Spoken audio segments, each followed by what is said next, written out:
Hello दोस्तों, क्या हाल है। आप लोगों का स्वागत है हमारे उत्तर प्रदेश समाचार किंग चैनल पर।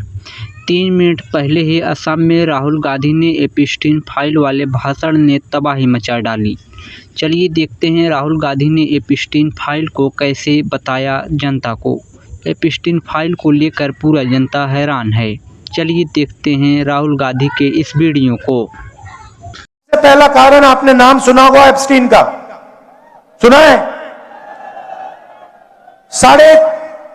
साढ़े 30 लाख एप्स्टीन की फाइल्स अमेरिका में पड़ी हुई है। नरेंद्र मोदी की पूरी हिस्ट्री, उसका चरित्र उन फाइलों में है और डोनाल्ड ट्रंप यह बात जानता है, समझता है। डोनाल्ड ट्रंप खुल के कहता है, मीडिया में खुल के कहता है, अपने ट्विटर पे खुल के कहता है कि नरेंद्र मोदी के करियर को मैं 1 मिनट में खत्म कर दूंगा। और दूसरा काम, अदानी कंपनी पर अमेरिका में केस लगा रखा है, क्रिमिनल केस। अदानी जी हिंदुस्तान के सबसे बड़े बिजनेसमैन हैं, अरबपति हैं, मगर हिंदुस्तान से बाहर नहीं निकल सकते, क्योंकि जैसे ही हिंदुस्तान से बाहर जाएगा, अमेरिका में इस पर केस है, क्रिमिनल केस है, इसको पकड़ के ये ले जाएंगे। और ये केस अदानी पे नहीं है, ये बात आप समझिए। ये केस नरेंद्र मोदी पर है, क्योंकि नरेंद्र मोदी और अदानी एक है। कंपनी का नाम अदानी है, कंपनी का नाम मोदानी होना चाहिए।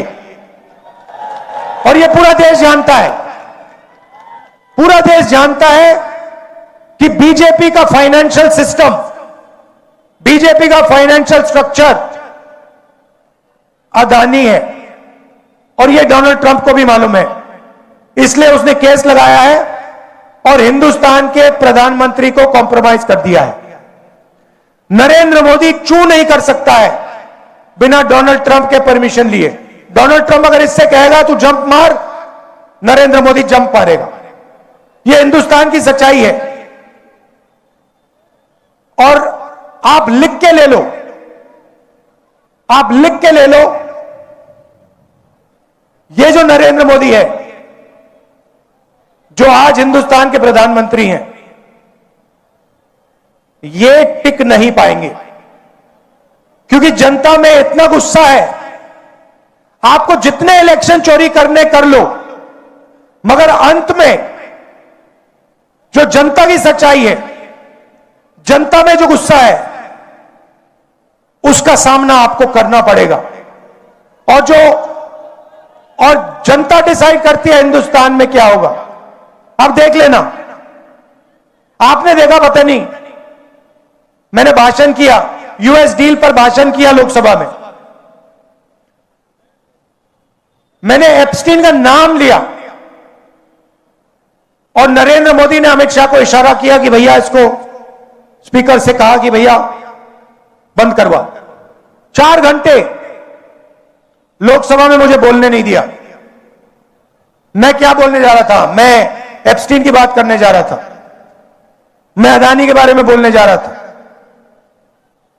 मगर नरेंद्र मोदी जी उठ के पार्लियामेंट हाउस से भाग गए।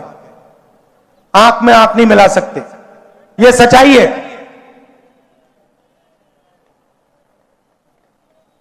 इनका सिस्टम क्या है? अदानी इनकी पूरी मार्केटिंग करता है, इनको ये पूरी देश का धन पकड़ाते हैं। इनके पास ईडी है, सीबीआई है, इनकम टैक्स डिपार्टमेंट है। और सीधी सी बात है, हम नरेंद्र मोदी से, ईडी से, सीबीआई से, इनकम टैक्स डिपार्टमेंट से डरते नहीं।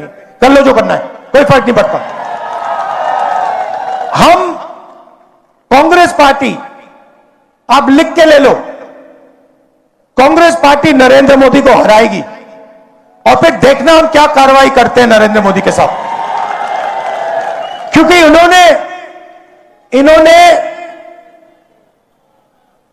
देश पर आक्रमण किया है, लोकतांत्रिक सिस्टम पर आक्रमण कर कर इन्होंने अंबेडकर जी के संविधान पर आक्रमण किया है।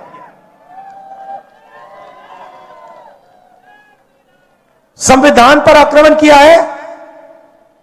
और आपका जो हक है, देश की जनता का जो हक है, जो संविधान में लिखा है, लोकतंत्र आपका हक है, उस पर आक्रमण किया है और लोकतंत्र को इन्होंने खत्म किया है। हम इस बात को नहीं भूलने वाले हैं, चाहे कुछ भी हो जाए। विचारधारा की लड़ाई है और दो ही विचारधारा इस देश में लड़ती है, राजनीतिक दो ही विचारधारा है, एक आरएसएस की, नफरत की, बंटवारे की, दूसरी कांग्रेस पार्टी की, मोहब्बत की, एकता की विचारधारा। आप देख लेना,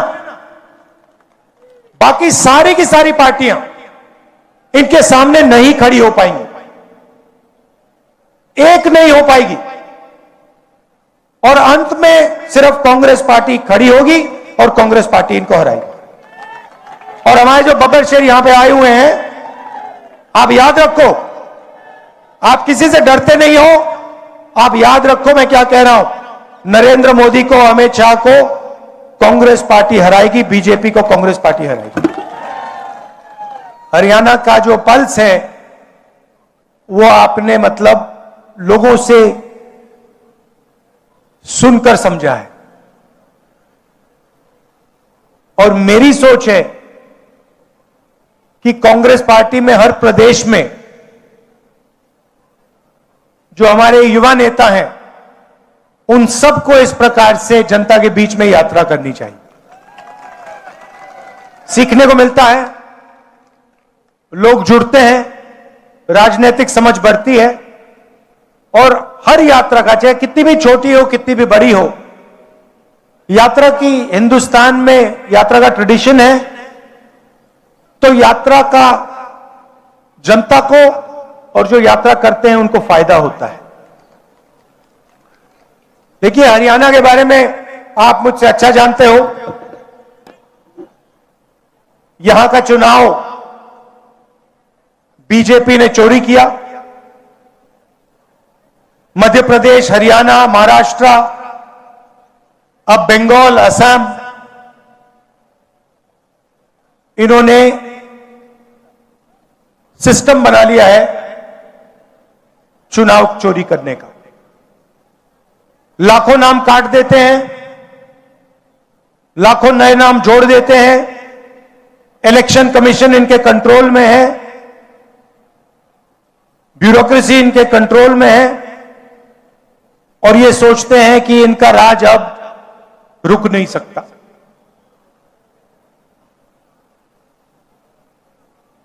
मगर टाइम आने वाला है इनका।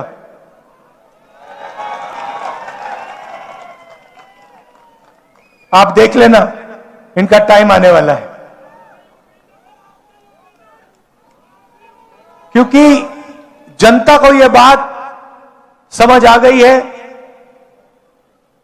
कि नरेंद्र मोदी जी, अमित शाह जी देश को बेचने का काम करते हैं। Airport, ports, infrastructure, power plant, अब निकोबार आइलैंड में मतलब पूरा का पूरा वहां पे बेच रहे हैं अदानी जी को। तो जनता को बात समझ आ गई है, इलेक्शन चोरी होता है और फिर आपका धन आपसे छीना जाता है, अदानी अंबानी को पकड़ाया जाता है।